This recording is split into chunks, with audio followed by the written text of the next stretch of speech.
What's up, gamers? This is IDOLWILD. If you're enjoying the content on my channel, make sure to hit that like button and make sure to hit the subscribe button so you can join in discussions and contribute to the channel. Today we're going to take a look at movers Adrian Peterson. He goes for around 350 to 375,000 coins on the auction house, and as you can see, I have it compared to milestone movers Latavius Murray, who goes for around 200 to 220,000 coins on the auction house. I have these two compared against each other because they both play the same style as a running back. They're both fast backs who are big, have great carrying and great trucking, and they can also juke as well. Latavius Murray has that mobile blocker, which if you get up to tier 2 will give him 95 speed, so him and Adrian Peterson will have the same speed. And also find it ironic that Latavius Murray is also Adrian Peterson's replacement on the Vikings in real life. So let's take a look at some film to see if Adrian Peterson is worth that price tag on the auction house. The first thing I noticed about Adrian Peterson was one of the most surprising things about Adrian Peterson is that he can catch out of the backfield. He can't really do it in real life, so I didn't expect him to do it in game. But as you can see here, he's very capable of making catches in the open field, and he's also able to make some catches in traffic where he's going to catch the ball, get hit, and maintain possession of the ball. And it's great to be able to use that for Adrian Peterson because it's great at beating edge pressures and stuff like that and nickel blitz to where you can just dump it off to your running back and you can hope and expect him to make some plays after the catch. Now, this aspect of Adrian Peterson, which is trucking, is something I probably shouldn't even need to tell you guys about because everybody's going to know that he's going to be good at it, but I had to show it just for good measure and that his trucking is on point. I mean, as long as you time it correctly and you have the right angle on your opponent, you're pretty much going to be able to truck anybody. He struck Bob Sanders, he struck Cam Chancellor, pretty much anybody as long as you time it correctly, Adrian Peterson is going to be able to go through them.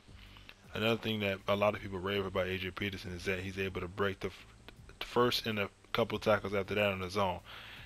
I noticed a lot of running backs break the first tackle, but I didn't notice as many running backs are able to break the second and third tackles on their own as Adrian Peterson does.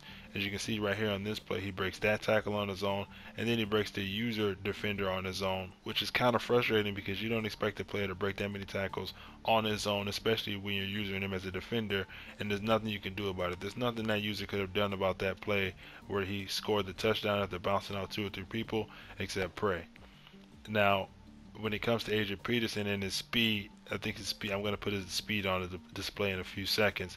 But as you can see, he's falling forward a lot, and that causes for a lot of touchdowns as you're going to get another opportunity to gain yards, and he's also going to be able to have an opportunity to use his battle ready chemistry, which will allow him to gain yards.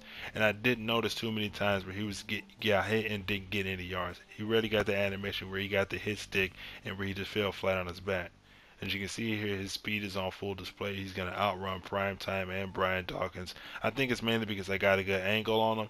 And as you can see here, he uses his speed to get to the edge, where most players that would have been a suction tackle or a shoestring tackle, and he's going to be able to escape that. And here's the only gripe that I have with Adrian Peterson, his fumbling.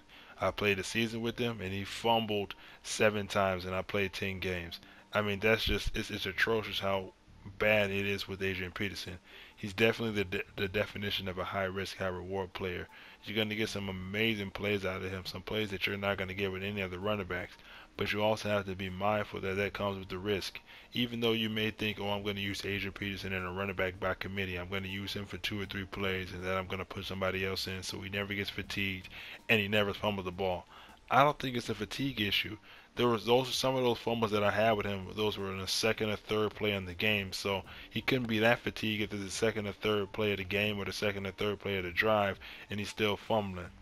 And so when I come to my final conclusion to see if he's worth that 350 to 370,000 coin price tag on the auction house, I'm gonna have to give him a no simply because Latavius Murray is 100,000 coins cheaper, has the same speed and very similar traits, and he doesn't fumble the ball as much. That's it for this video. If you like the content, please like, favorite, subscribe, and I'll see you around next time. Peace.